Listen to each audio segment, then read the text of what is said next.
introduce yourself and let's who you are. Yes.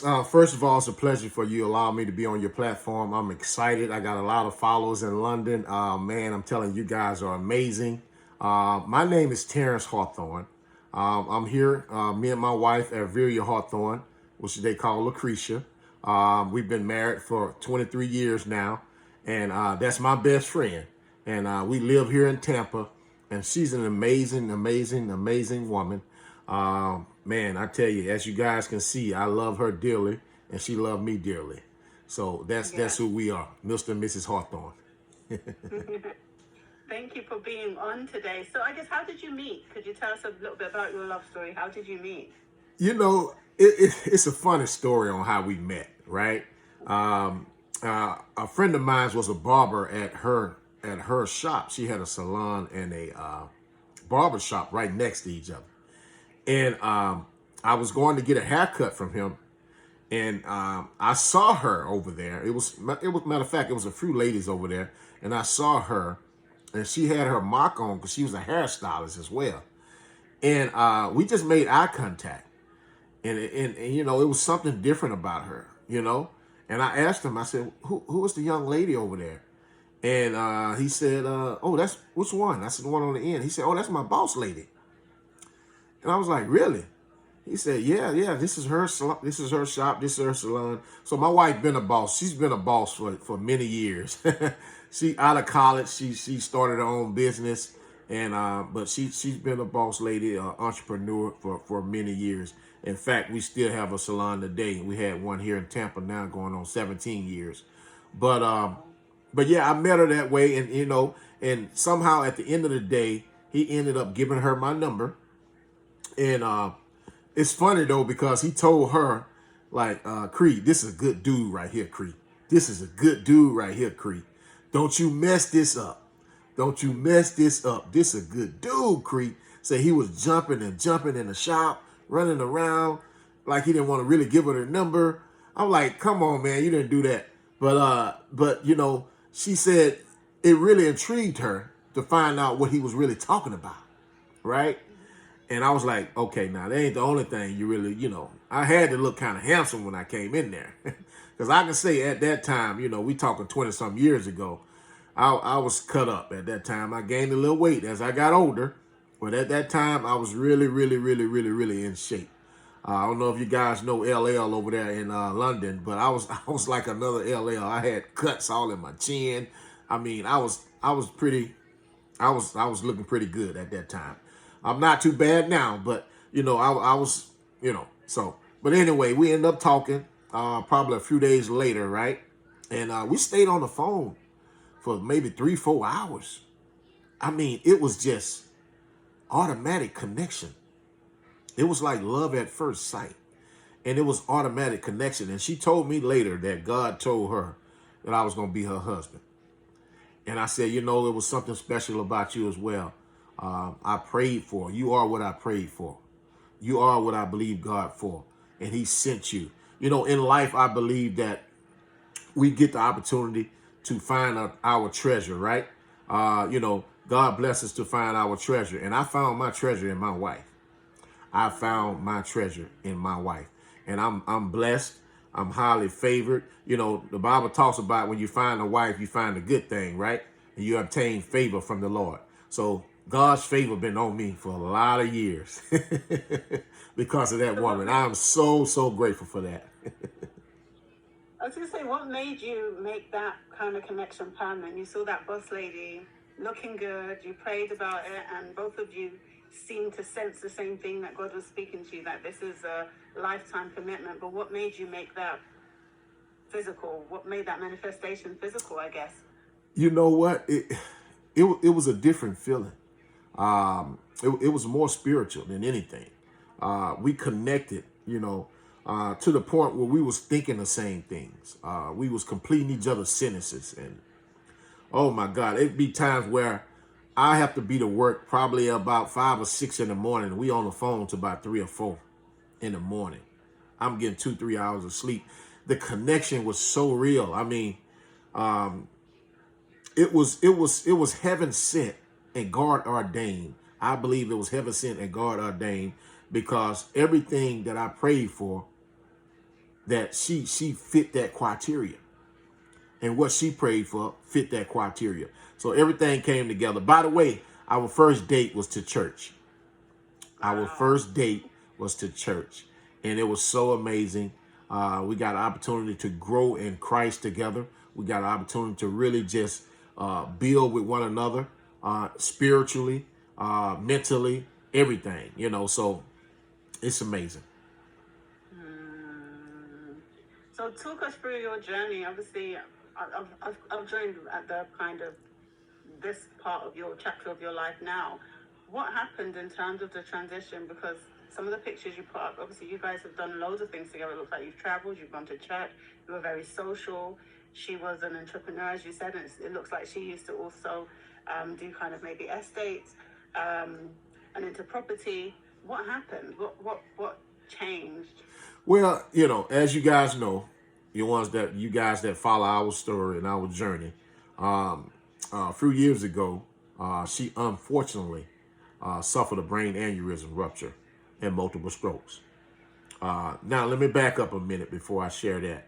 My wife finally became a real estate agent, as you know. She's been a hairstylist for years, but her dream, her retirement job, her retirement career was a real estate agent. And she had been a real estate agent for maybe 6 years. But she was very good at it. She was top 10, top 3, top 5 every month. She capped out before, by the half of the year, 3 to 6 months in, she'll cap out. And those that don't know what cap out mean is, once you cap out, that means everything that you do from the rest of that year, you get 100%.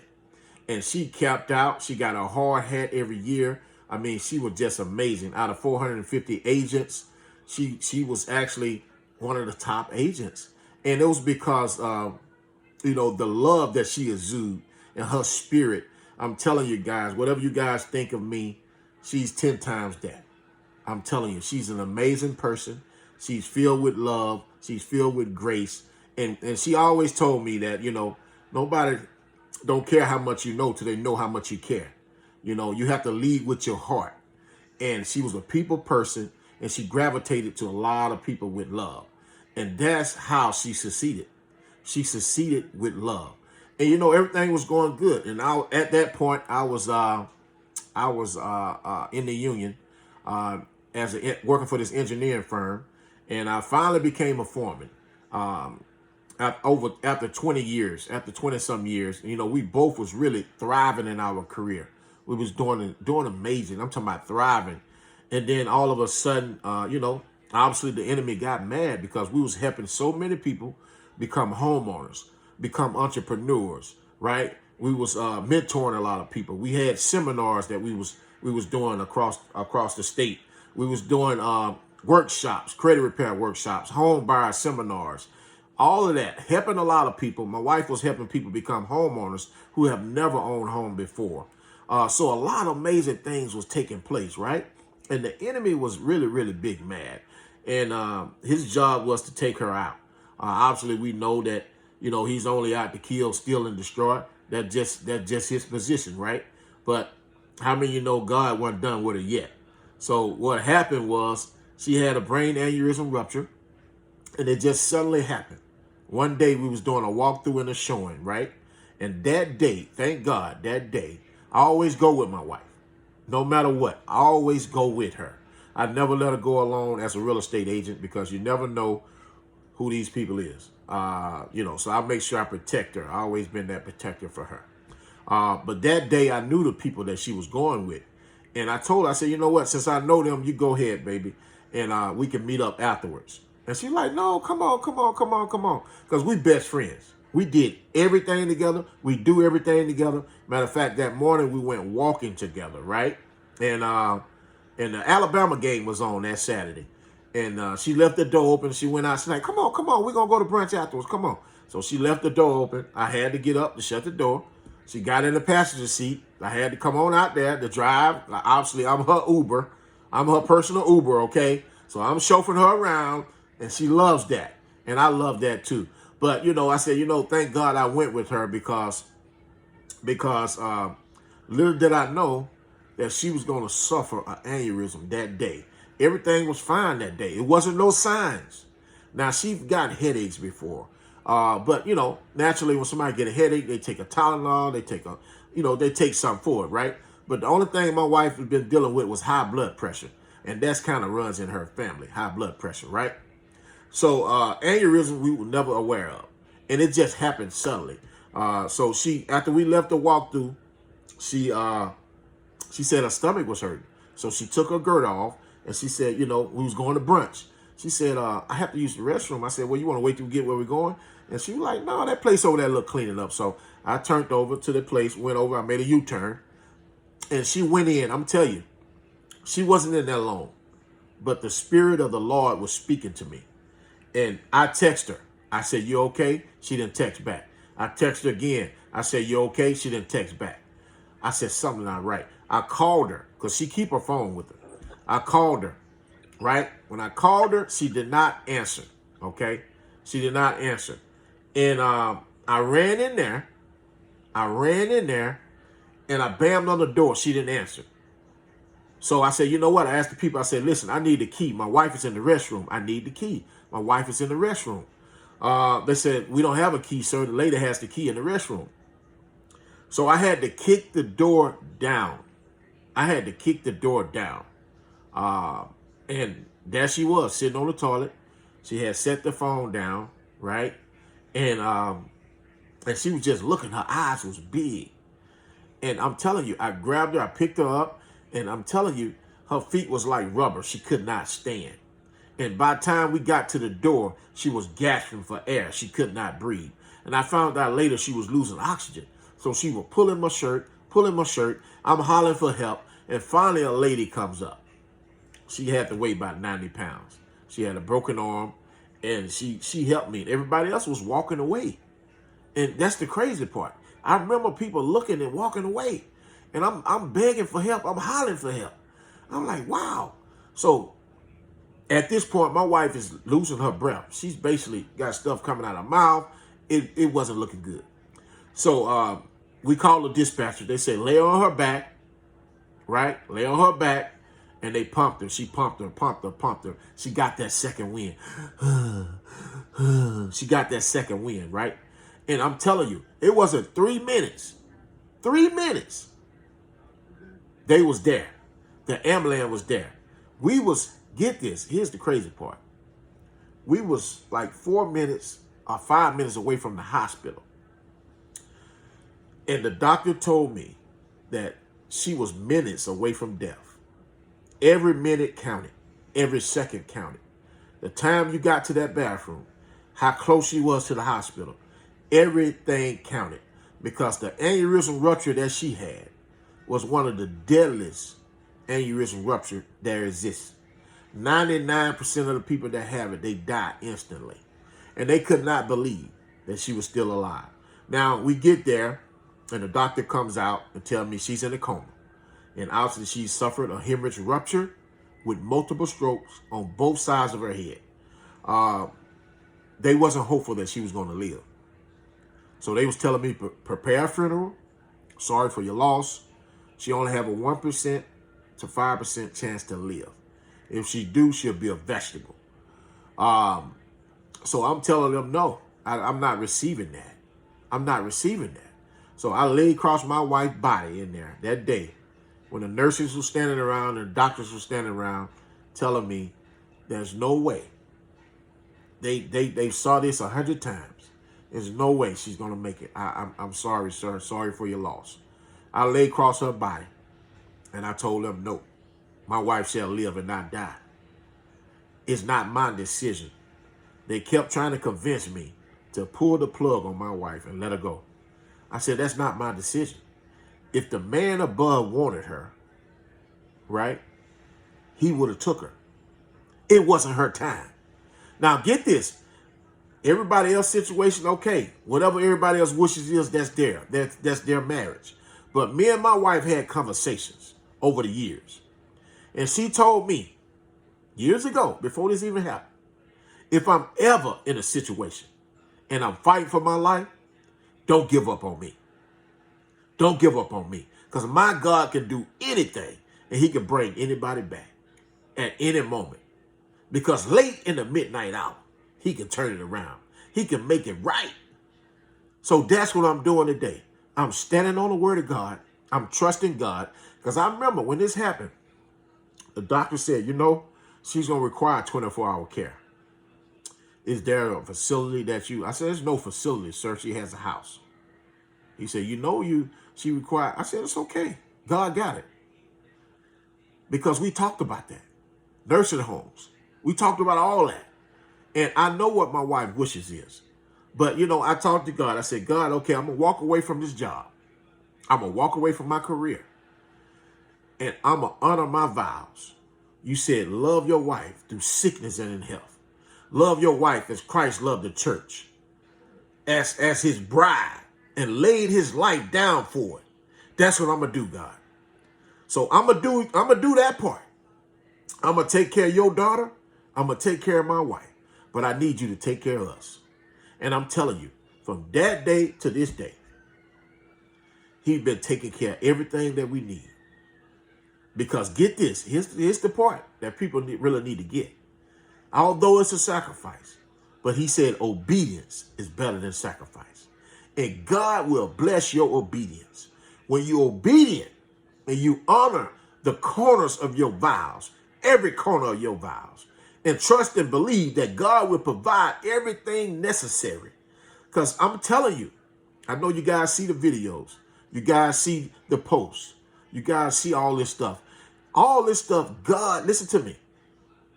God is going to get the glory out of it all. Because this is God's plan. I had to pray about this before I thought about documenting her story. I had to pray about it. And God said, you know what? She's undeniable evidence to the enemy, to the one that don't believe. When they see her come through, they know that God is real. When they see her story, I'm going to get the glory out of it. So that's why I do what I do. It's bigger than me. It's bigger than her, right? It's for people to know that God is real and God still do miracles every day. My wife didn't talk for almost a year. She didn't say a word verbally. Not one word. But now you see her talking. You see her laughing. You see her moving. You see her doing all kind of stuff. This is somebody that was on life support for 3 months. Get this, guys. She was on life support for 3 months. Life support. She couldn't breathe on her own. They had to bring her and strengthen her. They had to strengthen all that up. Her vocals. They had to strengthen all that up. They had to work her out. And I'm going to tell you how God worked. And I'm going to turn over the flow for you in a minute. But I'm going to tell you how God worked. During the time she was leaving intensive care, and it was time for her to find a facility, she was still on life support. And the facility that I found was 40 minutes away, 30, 40 minutes away.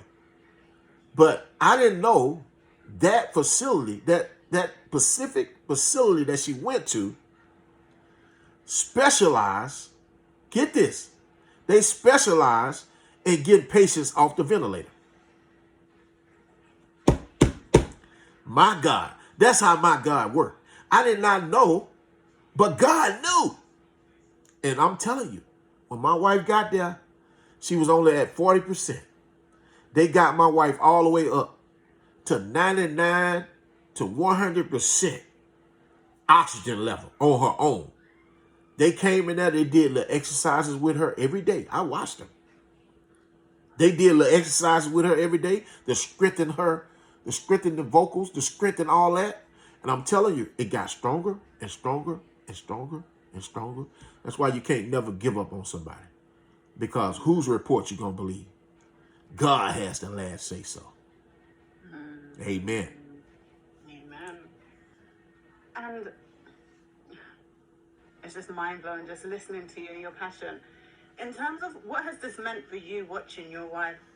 She's got so much strength, so much courage going through this. You've seen, it might look from the outside now, she's speaking now, she's laughing, she has a lot of character, and you feeding off each other. But what has it meant for you, I guess? Who has God has been your strength, but who has also been your encouragement, been by your side, been supporting you through this journey as well? Are you always on the high? Are there some days that you feel like, man, I just need a hug, a break? I don't know what you might need. Yeah. Yeah. I get it. I get that question a lot. But, you know, honestly, I feel so peaceful in her presence. Like I said before, I found my treasure in my wife. And God gave me the grace to run this race. And I believe in life that God would do that for you. No matter what race you're running, no matter what situation you're dealing with, God will always give you the grace to run that race. And I'm telling you, people try to get me to take breaks. My daughter come by. People come by like, okay, I'm here. You can go ahead and go. You can go to the store or go out. I'm like, go where for what? I'm here. I'm good. I know they say you have to take mental breaks. I get it. And sometimes I do that. I may go get a massage, or I may go get my toes done, or I may go get a haircut, sit in a barbershop, talk with the fellows or something like that, right? Or I may go to the grocery store, go do something, get some air. That's fine. I do that. But the longer I stay, the more I want to get back. I'm telling you, it's something inside of me that's connected to her for life. And I feel my peace when I'm in her presence. Oh, my God. Because we're connected as one spiritually. We're connected as one. That's my real, right? So when I'm in her presence, I'm at peace. Oh, my God. And I tell her all the time, I say, listen, baby, you're not a burden to me. You're a blessing to me. Oh, God favored me. A man that finds a wife, he finds a good thing and obtains favor from the Lord. Hallelujah. You my favor. You my blessing. We're blessed together. We in this together. It's till the wheels fall off. Hallelujah. And she know it. She know it. She knows she got her a rider. I'm a rider. I'm a rider. And listen, I don't let this stuff get to me because that's what the devil wants, right? He wants you pulling your hair out. He wants you, some people may commit suicide. Some people may turn to alcohol. They may turn to drugs, or they may turn to some other stuff. But sometimes we have to confuse hell. We have to confuse the devil. And I'm praising God in here. I got my hands lifted high. I'm giving God praise in here. I'm shouting. I'm praising God. I'm smiling. I'm playing worship music, praise and worship music. And he like, what in the world is going on at the Hawthorne household? Now he's supposed to be going crazy around here. He's supposed to be doing all this other stuff, and he around here smiling, happy, shouting, praising God, hopeful, full of faith. That's what we got to do.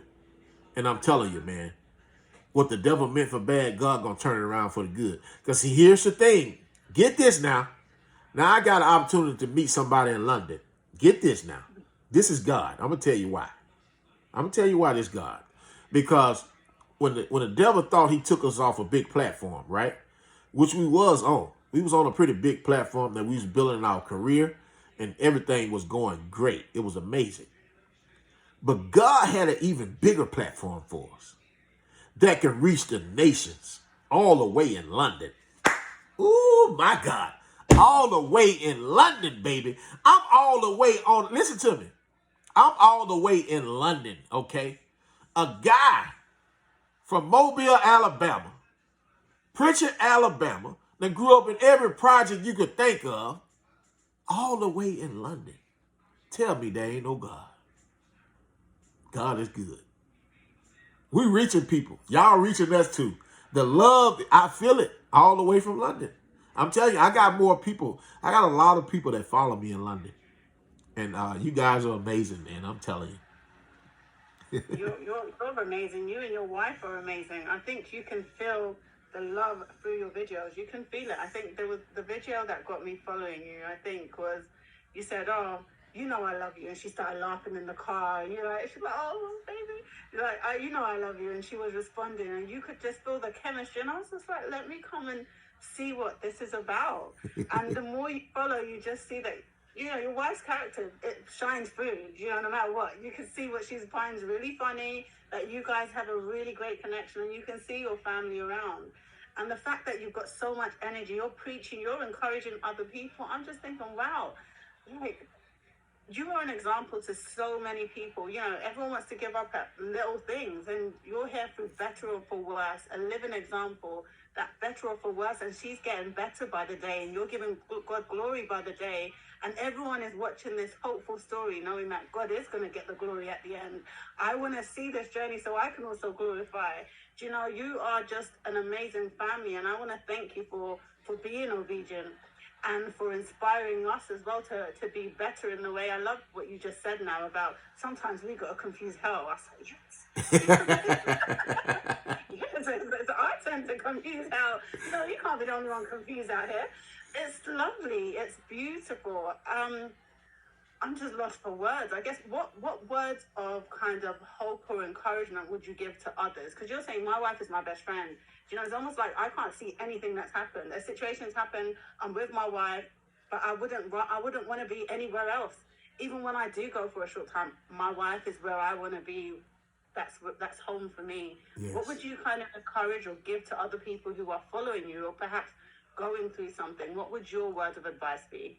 Well, the thing is, whether you're in marriage or you're in a relationship, well, I understand that the DNA of marriage is friendship and understanding the love language, right?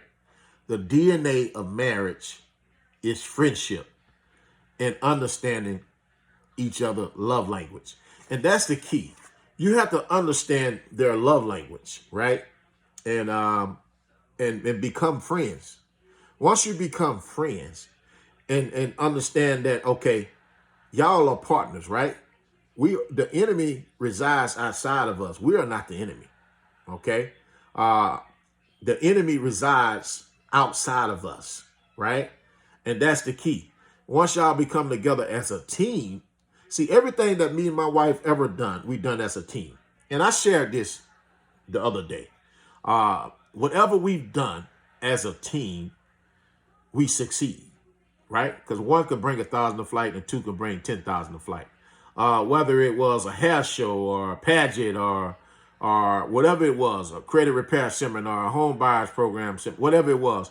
Because I can remember when we first moved here, right? And here in Tampa, I would say. We've been here now 21, 22 years. We're from Alabama, but we moved to Tampa. And my wife had this dream and this vision of doing a hair show. And they would tell her, nobody ever succeeds at hair shows here in Tampa. Nobody ever succeeds. I don't think that's going to work. And I told her, listen, we're going to do what God told us we're going to do because we're a team. We're going to work together as a team, all right? And I'm telling you, we promoted it. We didn't know anybody in the city. And with me, right, I'm pretty talented, so I can build stuff. So I build the stages. I built the stages. I built the whole little curtains and the rods and everything. I had all kind of PVC pipe. I mean, I built the whole production because guess what? We're a team, right? So I'm letting her know, listen, we're a team. As a team, we can accomplish anything. That goes for anybody in any relationship. I'm telling you what happened, right? So now once we put it out there and we came together as a team, we put it out there. I did my part. She did her part. And once we promoted it, people came from Orlando, Miami, Jacksonville, Ocala. We like, oh my God. But we stepped out on faith, right? And that's what couples have to do. You have to believe in one another and work together as a team and step out on faith and support each other in the dream. That's what it's all about. The same thing we done in the past as it relates to the hair shows, the pageants, and everything else. It's the same thing we doing now through this healing journey. We're going to get through this as a team. We're going to work together as a team. What you can't do, I'll do. What we can't do, God will do. We're going to get through this thing together. So I would say to the couples, work together as a team. Because teamwork make the dream work. And understand that your partner is your best friend. Not the one you grew up with. Get that now.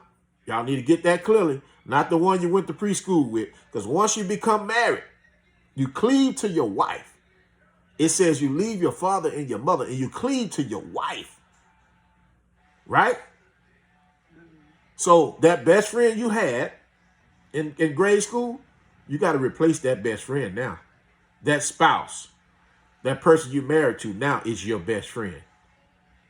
I'm telling you, man, that has to be your number one best friend. And you know, I don't know if you guys play spades in London or play cards in London, but me and my wife, we was spade champions. We played cards together. We did everything together. And we still do that today. Just imagine if I was that guy that tried to get away from his wife or tried to be away from his wife or tried to spend time away from his wife and didn't enjoy her company. Just imagine if I was that guy and this happens. See, now I have to be in her presence 24 hours or at least every day, all day. But I enjoyed the company before. So I even enjoy the company even more now. You get what I'm saying? So that's my queen. That's my treasure that God has blessed me with. So I say all that to say is that the DNA of every relationship is friendship and understanding their love language. But also you have to continue to date one another. You have to continue to be the apple of their eye. And let me say this to the men. Men, if you're in a room with 10,000 people, you need to make that woman feel like she's the only woman in the room. Make her feel like she's the only woman in the room. That's the key. All right? That's so powerful. Thank you. I see that some of your is it family, son, and Nikki's here. Did you want them to come on and say anything? Oh, if someone came on? Yeah, Nikki and Son. I don't know if you want to like put your cameras on. Oh no, yeah, you can put them on. I didn't know they was on. You know what? I invited some people. I invited some people, but it's early here, and I thought they were asleep or something. I don't know, but they got on. That's awesome. Thank you. Because I recorded some of it with my other phone. I was gonna post it anyway, but I'm enjoying the conversation. And like I said, man, I love you guys in London. You guys are amazing. And I'm telling you, love still exists. And I love the title, right? I love the title because here's the thing. And that's what I'm trying to do. I'm raising awareness, right? I'm putting people on notice, especially young black couples, especially black men, right? Because here's the thing. They get so much of a bad rap. They not, present, right? They doing this or doing that. They not present. They not this. But we have to understand there are some good black men out here. There are some good men out here, period. They don't have to be black. There are some good men out here. So I represent for the good men that love and honor their spouse, their wife, their girlfriend, whatever it is. And that's what it's all about. It takes a real man to love and lead with love. It takes a real man to honor and be faithful and stand by his queen no matter what. Because what we have to understand is love has no conditions. There's no conditions with love. Love has no conditions. It's unconditional, baby. Unconditional. And love still exists. I represent love. I represent love because I love love, right? That's what it's all about. Yeah, they can come in. Where they at? I don't see them. I can see. Nikki, do you want to say something? Are you able to? Hey, Nikki. Hey. She's on mute. Cassandra's in there too? Sam's there, but her... Oh, they probably just listening, huh? Hello, everyone. Hold up. This is Sam. That saying, she done woke up. I've been up, and God is so good. It's just been a blessing to witness this. I tell you, everything my brother has said is just touching and smiling and just all of the above. So, oh my God, thank you, thank you, thank you. And God is so good. God is so good. Hallelujah. Thank you for joining. Hey, there go Nikki. Nikki, thank you for joining. It was a short notice. I ain't think you guys gonna get on. What's up, my brother? Hey, boy, we all the way in London, boy. We made it. We made it. We made it. A boy from Alabama, all the way in London. You hear me? His work being heard. Yes, sir. Thank you, brother. I appreciate that. And I guess I just this. Go ahead. Go ahead. Oh no, I was just gonna say this is so beautiful. I mean, every time I hear the story, I get chills. I mean, we are waiting to see our girl Cree and T on the big stage. It's gonna happen. But no, I get filled every time I hear my brother, and I'm just so happy that he had this opportunity to speak with you and your audience all the way in London. This is so beautiful. We're driving to Tennessee right now, but we got the Zoom meeting invite, and we're so happy that we had a chance to join. We love you, T. We love you, Cree. Thank you guys for joining. We love you guys too.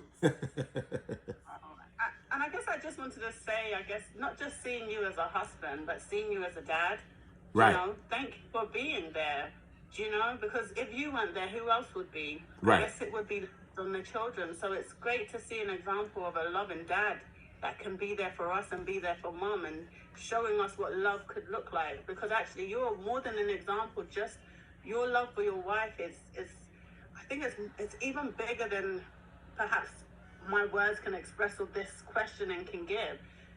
I'm looking at you as a dad, and if I saw my dad's amazing, and I already love my dad and my husband almost, you can't help but compare, isn't it? But seeing a dad there through it all, love your mom through it all, it gives you a different level of love that actually I'm worthy of that love if I see my dad's able to do it. Your wife, once she comes through this journey as well, seeing that my husband stuck by his word, and you know, what kind of man did God bless me with from the beginning?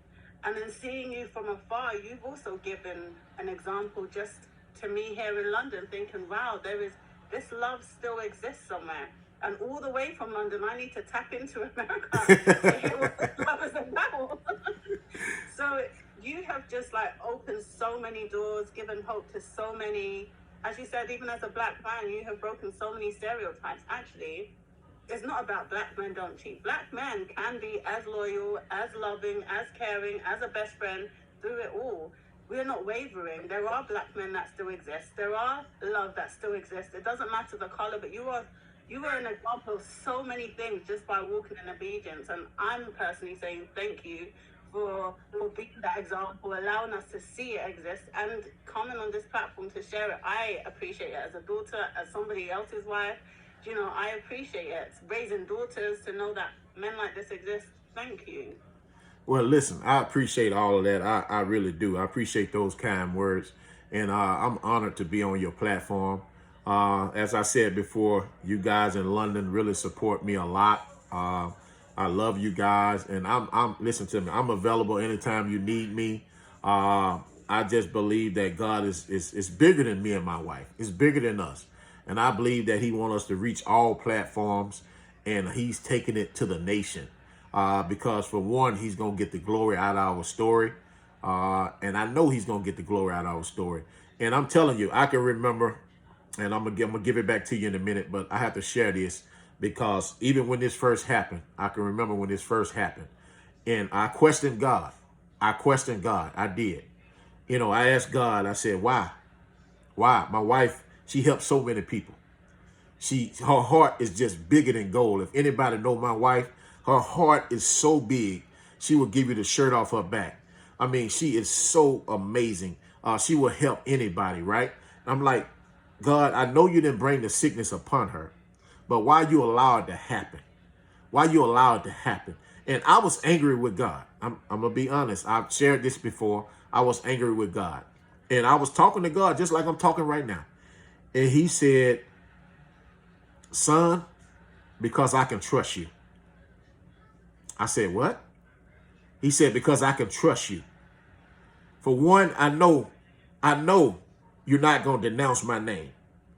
I know you're not going to walk out on your wife, for one. And I know I'm going to get the glory out of your story, right? I know that I can trust you. I can trust you with it, right? So I'm like, wow, you can trust me? Okay. You're not going to denounce my name. You're not going to turn your back on me. You're going to give me glory. You're going to give me the glory. You're going to praise me all the way through. Yeah, you.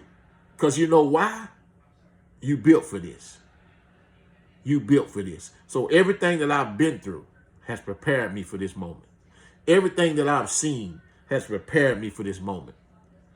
I have everything I need to get me through this. That's why he gave me the grace to run this race. And whatever race you run in today, God can give you the grace to run your race. And it's a real pleasure. And your sisters are so supportive. That's lovely. And their family. So thank you all for being on this platform. I'm going to just stop the recording stopped. But yeah, your story is seriously, it's amazing. And I do, from the bottom of my heart, say thank you. Thank you so much, too, as well. I really appreciate you guys for allowing me to be on your platform. I do. And listen to me. I'm available anytime you guys need me. I am available. That's what it's all about. Yeah.